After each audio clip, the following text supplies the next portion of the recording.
हरे राम राम राम हरे हरे, हरे कृष्ण कृष्ण कृष्ण हरे हरे. पुंडली वरदया विठ्ठल श्री ज्ञानदेव तुकाराम. पंढरीनाथ भगवान की जय. माऊली ज्ञानेश्वर महाराज की जय. नाम हे परमात्मा स्वरूप आहे. नाम म्हणजे भगवंताचे नाव. साधन या दृष्टीने देवाच्या निरनिराळ्या नावात फरक नाही. नाम हा जीव आणि शिव यांच्या मधला दुवा आहे. नाम हे साधनही आहे आणि साध्य आहे. नाम सगुण आहे आणि निर्गुण आहे. नामाचा आरंभ सगुणात आहे तर शेवट निर्गुणात आहे. आरंभ सगुणात आहे असे म्हणण्याचे कारण हे की भगवंत मुळात जो निर्गुण निराकार आहे तेव्हा सगुणात आला तेव्हाच त्याला नाम स्वरूप लागले आणि सगुण रूप नाहीसे झाले तरी नाम शिल्लकच राहिले, म्हणून ते निर्गुण आहे. तेव्हा सगुण आणि निर्गुण भक्तीला आधार नामाचाच आहे. नाम हा सत्संगाचा पाय आहे आणि कळसही आहे. नाम म्हणजे आपली वृत्ती आणि भगवंत यांना जोडणारी साखळीच आहे. लग्न झाल्यावर जशी स्त्री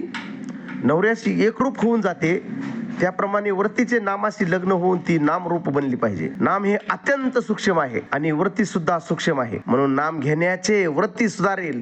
वृत्ती सुधारली की ती चित्त शांत होईल आणि चित्त शांत झाले की निष्ठा उत्पन्न होईल. सगळ्यांचा भावार्थ एकच आहे. अन्नाला स्वतःची चव असते, त्यात आपण आपली गोडी आणि आवड घालून नंतर ते खातो. पण नामाला स्वतःची अशी चव नाही, त्यात आपणच आपली गोडी आणि आवड घालून ते घेतले पाहिजे. आपण जितकी जास्त गोडी त्यात घालू तितके ते अधिक गोड वाटेल. पंढरपूरला जायला पुष्कळ रस्ते आहेत, परंतु सर्वांना शेवटी बारीतून जाऊनच दर्शन घ्यावे लागते. त्याप्रमाणे इतर साधने जरी केली तरी नाम साधन केल्यावरच आत्मस्वरूपाची प्राप्ती होते. आपण नाम घ्यावे ते आपणच आपल्या कानाने ऐकावे आणि ते घेता घेता शेवटी स्वतःला विसरून जावे. हाच नाम साधनेतला आनंदाचा मार्ग आहे. जसे आपलेपण आपल्या नावात आहे तसे देवाचे देवपण त्याच्या नामात आहे. आपण आज जे नाम घेतो तेच नाम शेवटपर्यंत कायम राहते, परंतु देहबुद्धी जसजशी कमी होत जाईल तसतसे नाम अधिक व्यापक आणि अर्थगर्भ बनत जाते आणि शेवटी नाम हे परमात्मा स्वरूप आहे असा अनुभव येतो. पाणी हे जसे शरीराचे जीवन आहे तसे नाम हे मनाचे जीवन बनले पाहिजे. नाम इतके खोल गेले पाहिजे की प्राण्याबरोबर बाहेर पडावे, प्राणाबरोबर ते आपल्या अंतकाळी बाहेर पडावे. अंतकाळी अगदी शेवटी सुटणारी वस्तू म्हणजे भगवंताचे नाम आणि भगवंताचे तेच नाम जर आपल्या शेवटच्या श्वासापर्यंत जर असेल आणि टिकून राहायचे असेल तर सदतीत नाम घेतलंच पाहिजे. म्हणून नाम हे परमात्मा स्वरूप आहे हे सर्व संत सांगतात आणि सर्व संतांचं एकच म्हणणं आहे, शास्त्राचं म्हणणं आहे, नामच हे गोड आहे, सर्वात उत्तम आहे. पुंडली